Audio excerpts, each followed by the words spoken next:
কীর্তনিয়াদের কীর্তনে এই মেলা প্রাঙ্গণ আনন্দে মুখরিত হয়ে থাকে।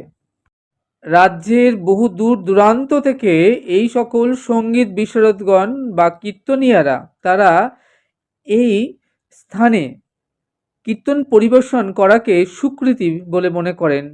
এই স্থানে তাদের হাতে খড়ি হয়, আর তারা এই লক্ষ লক্ষ মানুষের সামনে তারা ফ্রিতে সম্পূর্ণ নিজের খরচে সঙ্গীত পরিবেশন করে থাকেন।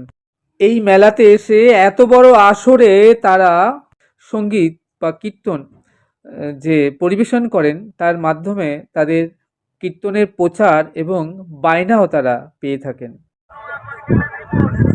আমি এখন অজয় নদীর তীরে স্নান করলাম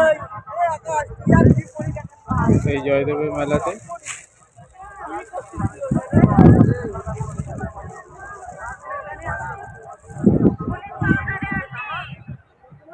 প্রচুর মানুষ স্নান করছে, লক্ষ লক্ষ মানুষ। আমাকে দেখছেন, আমি এই সংক্রান্তিতে স্নান করলাম অজয় নদীতে।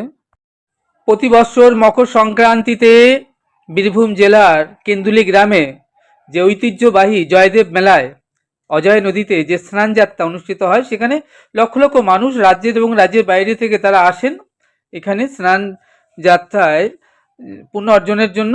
যেমন গঙ্গাসাগরের স্নান বা জগন্নাথ দেবের রথযাত্রার পূর্বে স্নান যাত্রা, তদ্রূপ আমিও চলে এলাম এই স্নান যাত্রায় অংশগ্রহণ করবার জন্য। এর সঙ্গে বাড়তি পাওনা রয়েছে এখানে সুমধুর কণ্ঠে যে লীলা কীর্তন শ্রবণ করবার।